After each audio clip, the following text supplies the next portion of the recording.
Good afternoon, everybody, and welcome to the Israel Brief, brought to you by Lay of the Land. I'm Raylene Marks, your host, bringing you news from Israel and the region every Monday to Thursday right here, and also on YouTube. Find us at the Israel Brief, click on the big red subscribe button, and you will be notified every time we broadcast. But let's take a look at those top stories, and we start with the coronavirus crisis, and it really is becoming a massive crisis in Israel as we navigate our second wave or second surge of the COVID-19 virus. In the last 24 hours, the number of infected has risen astronomically to almost 7,000. And as we speak, the cabinet is in session discussing whether or not to go into a situation of full lockdown.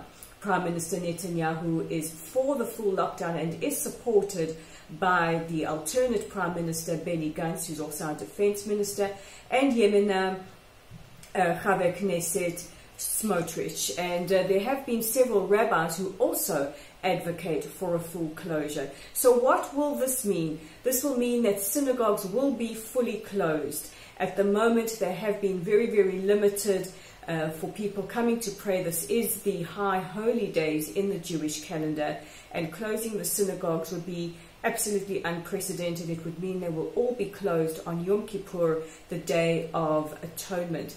In the last 24 hours, over 2,000 people have been fined for breaching the lockdown rules. And one of the other moves also being discussed is whether or not to shut down Ben Gurion Airport even for a few days. This is a very, very serious situation at the moment, and all alternatives are on the table in order to try and combat the spread of COVID-19. On a more positive note, Israel will begin human trials for various potential vaccines after the high holy days.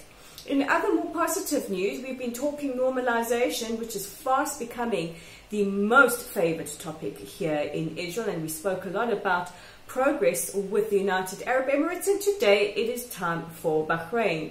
A high-level delegation, including the foreign minister, left on the first Israel Air flight over Saudi airspace en route to Bahrain, where they will meet with the officials in that country to discuss the terms and conditions of the peace deal or the Abraham Accords. Very, very exciting. This means we can open up tourism, business, and all kinds of cooperation, and we know that one of the first things to be opened will be direct phone lines between Israel and Bahrain. And also today, the Prime Minister spoke to the Crown Prince of Bahrain in what has been described as a very, very friendly phone call.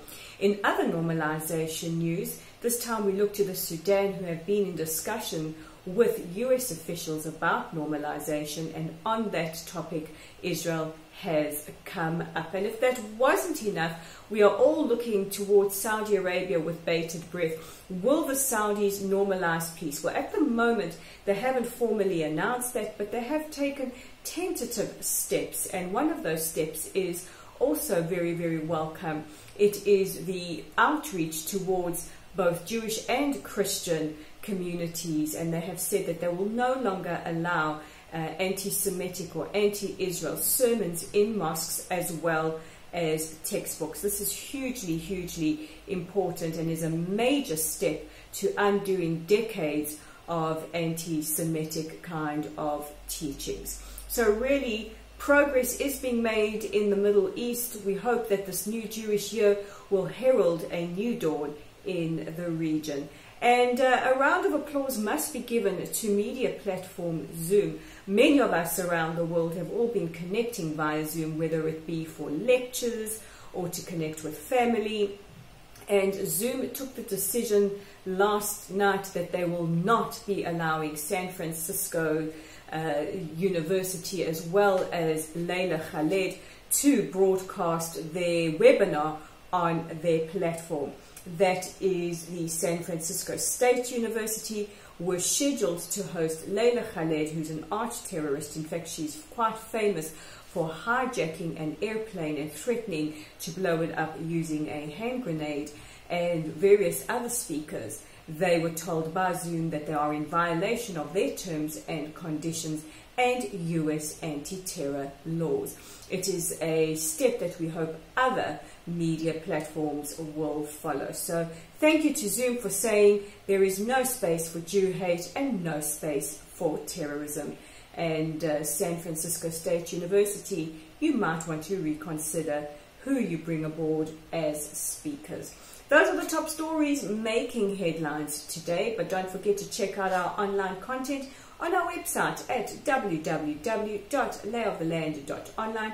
You can read my tribute to Ruth Bader Ginsburg, an icon of the law and of Jewish feminist values. It's also up on our Facebook page. While you're there, give us a like and a follow and share our content. Don't forget to interact with us on Twitter at LayOfTheLand5 and subscribe to our YouTube channel at The Israel Brief. So with the Wednesday edition of The Israel Brief, and in fact, in great honesty, I don't know what day it is. In lockdown, all the days seem to be bleeding into each other. I'm Rolene Marks, and we'll chat again tomorrow.